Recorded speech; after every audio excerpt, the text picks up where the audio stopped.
Salam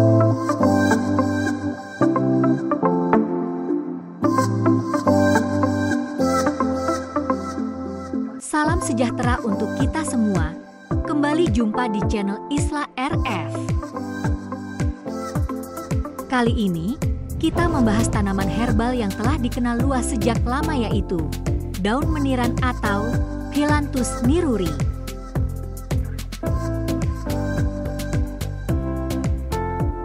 Jangan lupa like, komen, dan subscribe, serta bunyikan loncengnya untuk tayangan informatif berikutnya.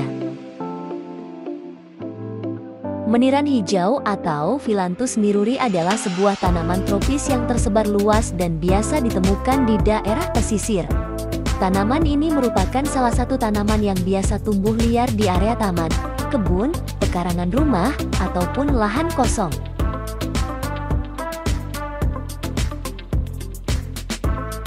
Meskipun sering dianggap sebagai gulma, tanaman ini memiliki sejarah panjang dalam pengobatan tradisional.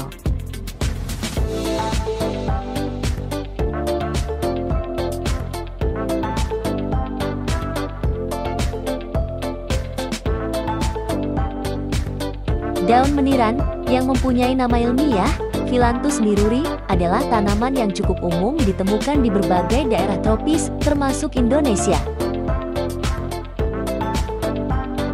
Daun meniran umumnya tumbuh liar di berbagai habitat seperti hutan, ladang, kebun, dan bahkan di pinggir jalan.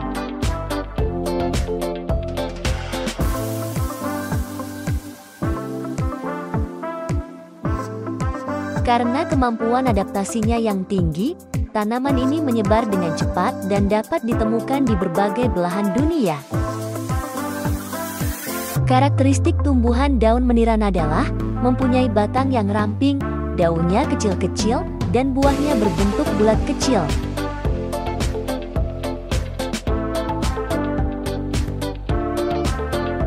Daun meniran ini mengandung berbagai senyawa aktif seperti flavonoid, alkaloid, dan tanin yang memberikan khasiat obat.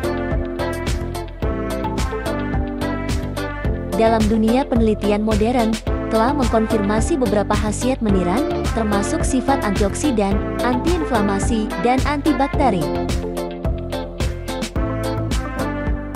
Namun, meskipun meniran memiliki banyak manfaat potensial, penting untuk berkonsultasi dengan dokter sebelum menggunakannya sebagai pengobatan, terutama jika Anda sedang mengonsumsi obat-obatan lain atau memiliki kondisi medis tertentu.